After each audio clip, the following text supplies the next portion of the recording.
നമ്മുടെ പയറൊക്കെ ഉണ്ടല്ലോ, നല്ല മഴ പെയ്യുന്ന കാരണം ഇതൊക്കെ ആകെ ചീത്തയായി കേട്ടോ. ഇനി നമ്മളിതൊക്കെ വെട്ടി കളയേണ്ട സമയമായി. ഇലയൊക്കെ പോയി, ഇലയൊക്കെ കുറച്ചൊക്കെ ചീഞ്ഞ് ആകെ നാശകോശമായിട്ടുണ്ട്. കുറച്ചൊക്കെ ഞാൻ ഇവിടെ വലിച്ച് കളഞ്ഞു. ഇനി ബാക്കിയുള്ളതൊക്കെ ഒന്ന് വെട്ടിക്കളയണം. കാരണം ഇനി ഇതുമെന്ന് പയറൊന്നും നമുക്ക് ഉണ്ടാവില്ല. ഉള്ള 2-3 പേരുണ്ട്, അപ്പോൾ അതൊന്ന് പൊട്ടിക്കും വേണം. അപ്പോൾ നമുക്കിത് എങ്ങനെയാണ് ഇനി അടുത്ത പ്രാവശ്യം നമുക്ക് പയർ നടാനായിട്ട് എങ്ങനെയാണ് നമ്മളിപ്പോൾ ഇത് ഒരുക്കണേന്നുള്ളത് നമുക്ക് കാണാം. നമുക്ക് കണ്ടാലോ? പയർ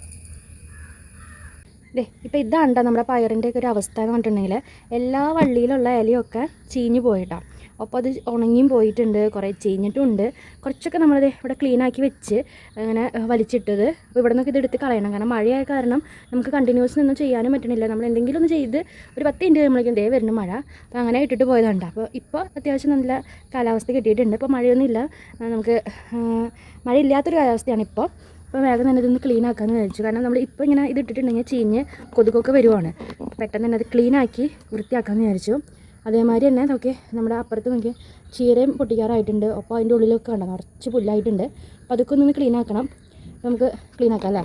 അപ്പോൾ ഓരോ സൈഡ് തുടങ്ങാം. നമുക്ക് നല്ല കാട് പിടിച്ച് കിടക്കുകയാണ് കേട്ടോ.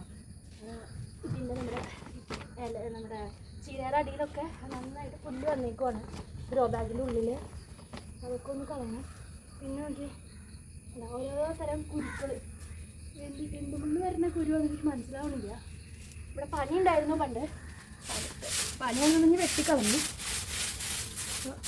എന്തൊക്കെയോ കുരുക്കളുണ്ട്, പിന്നെ നല്ല കൊതുകുണ്ട്. ഞാൻ തന്നെ അത് ക്ലീനാക്കുന്നുണ്ട്.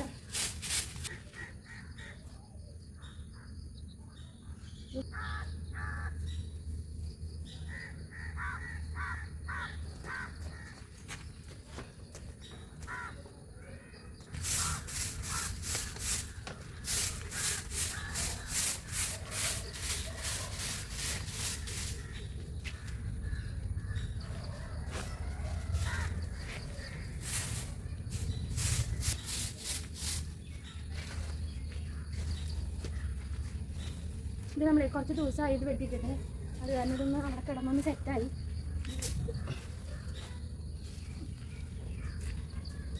കൊണ്ട് കളയാം നമുക്കിത്. പറിച്ച് കൊടുക്കുക.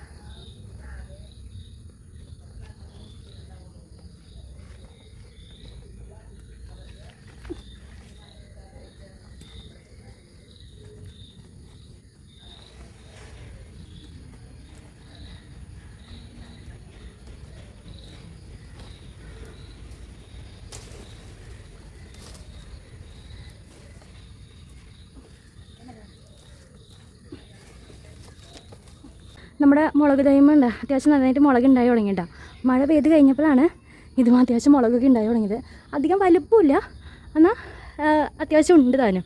പിന്നെ സാമ്പാർ മുളക് കണ്ടോ സാമ്പാർ മുളക് കണ്ടോ അവിടെ ഇവിടെയൊക്കെ ഉണ്ടായിട്ടുണ്ട്. പക്ഷേ ഇതുമ്മ ഉണ്ടായില്ല. ഇതുമ്മ ഒരു ആദ്യത്തെ തവണ ഒരു 2 എണ്ണം ഉണ്ടായില്ല, അത്രയും ഉണ്ടായുള്ളൂ. പിന്നെ അതുമ്മ അങ്ങോട്ട് ഉണ്ടായിട്ടില്ല. ഇത് നമ്മുടെ കാന്താരി അങ്ങനെ തന്നെ കുരടിച്ചിക്കാൻ, പിന്നെ അതുമ്മ അങ്ങോട്ട് ഉണ്ടായിട്ടില്ല. ഇതിൻ്റെ ഉള്ളിലൊക്കെ കണ്ടോ അപ്പടി പുല്ലാണ്. അതൊക്കെ ഒന്ന് പറിച്ച് കളയണം. ഒന്ന് ഇങ്ങനെ പുല്ലായി കഴിയുമ്പോൾ തന്നെ കൊതുകുകൾ ഇഷ്ടംപോലെ വരുവാണ്. അതേ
അതിലേക്ക് പറ്റാനായിട്ട്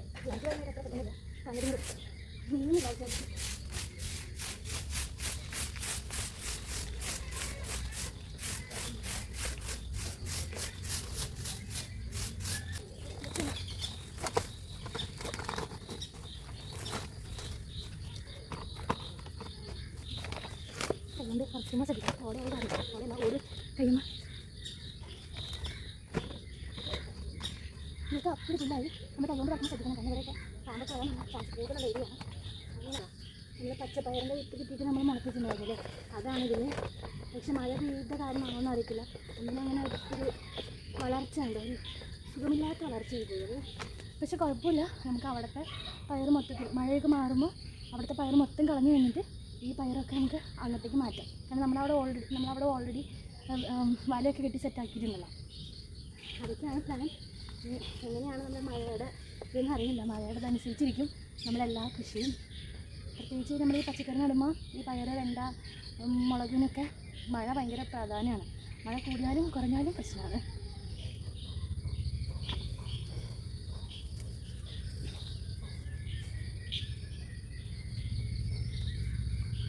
ഓക്കെ, അപ്പോൾ ഏകദേശം നമ്മൾ സെറ്റാക്കി എടുത്തിട്ടുണ്ട് കേട്ടോ. ഓൾറെഡി കുറച്ചൊക്കെ നമ്മുടെ പുല്ലുവെട്ടുന്ന ആൾ വന്നിട്ടുണ്ടായിരുന്നു. അപ്പോൾ പുല്ല് വെട്ടി തന്നെ കുറച്ചൊക്കെ കളഞ്ഞിട്ടുണ്ടായിരുന്നു. പിന്നെ നമുക്ക് ഇതിൻ്റെ ഉള്ളിലുള്ളതൊന്നും പുല്ലുവെട്ടുകാർക്ക് വെട്ടാൻ പറ്റത്തില്ല, അത് നമ്മൾ കൈകൊണ്ട് തന്നെ പറിച്ച് കളയണം. അതൊക്കെയാണ് നമ്മളിന്ന് ക്ലീൻ ആക്കിയത്. അപ്പോൾ നിങ്ങളുടെ വീട്ടിൽ ഇതേമാതിരി കൃഷി നിങ്ങൾ നട്ടിട്ടുണ്ടെങ്കിൽ, പച്ചക്കറി നിങ്ങളുടെ അടുക്കളയോടൊക്കെ ചേർന്നാണ് നട്ടിട്ടുള്ളതെങ്കിൽ ഇതുപോലെ ആയിട്ടുണ്ടാവും. എന്തായാലും മഴ പെയ്ത കാരണം പുല്ലൊക്കെ വന്നിട്ട്, അപ്പോൾ അങ്ങനെ ഉണ്ടെങ്കിൽ എന്തായാലും ക്ലീൻ ചെയ്യണം കേട്ടോ. ക്ലീൻ ചെയ്യാതിരിക്കരുത്. ഇങ്ങനെ മഴയില്ലാതെ തുറച്ച് കിട്ടുന്ന സമയത്ത് ഇതൊക്കെ പുല്ലൊക്കെ പറിച്ച് കളഞ്ഞ് ക്ലീൻ ആക്കിയിടുക. കാരണം ഈ പുല്ല് ചീഞ്ഞ് കുട്ടിക്ക് വരാനുള്ള ചാൻസ് ഭയങ്കര കൂടുതലാണ്. അപ്പോൾ അത് ഇല്ലാണ്ടിരിക്കാനായിട്ട് ഇത് ക്ലീൻ ആക്കണം. അപ്പം നമ്മുടെ പയറുകളായാലും നമ്മൾ എന്താണോ നട്ടിരിക്കുന്നത് അത് ചീത്തയാവാതിരിക്കാനായിട്ട് ഈ സമയത്ത് ഒരു മെയിൻ്റെനൻസ് എന്തായാലും വേണം. ഓക്കെ, പനിക്കൂർക്കയുണ്ട്, തുളസിയുണ്ട്, ഇതൊക്കെ ഈ സമയത്ത് അത്യാവശ്യമാണ്. കാരണം മഴക്കാലത്ത് പനി, ജലദോഷം, ചുമ, കഫക്കെട്ട് ഇത്യാദി സാധനങ്ങൾ വരാനുള്ള ചാൻസ് വളരെയധികം കൂടുതലാണ്. അതുകൊണ്ട് തന്നെ എല്ലാവരുടെ വീട്ടിലും ഈ പനിക്കൂർക്കയായാലും ചുമക്കൂർക്കയായാലും തുളസിയുടെ ഇലയാണെങ്കിലും നിർബന്ധമായിട്ട് വേണം. നമുക്ക് ഈ ഇലയ്ക്ക് ഇട്ടിട്ട് വെള്ളം തിളപ്പിച്ച് കുടിക്കുകയാണെന്നുണ്ടെങ്കിൽ വളരെ നല്ലതാണ്. അതേമാതിരി നമ്മുടെ ഇമ്മ്യൂണിറ്റി പവർ ബൂസ്റ്റ് ചെയ്യാനായിട്ട് വളരെ നല്ല ഔഷധ ഗുണമുള്ള ഇലകളാണെന്നാണ് പറയുന്നത്. അപ്പോൾ മഴക്കാലത്ത് ഞാൻ എന്തായാലും ഇത് നശിക്കാതെ ഞാൻ നോക്കും, കാരണം എനിക്കിത് അത്യാവശ്യമായിട്ട് വേണം. ഇതാണ് നമ്മുടെ ചുമക്കൂർക്കയുടെ ഇല. ചുമക്കൂർക്കയുടെ ഇലയും പനിക്കൂർക്കയുടെ ഇലയും തമ്മിൽ വ്യത്യാസമുണ്ട് കേട്ടോ.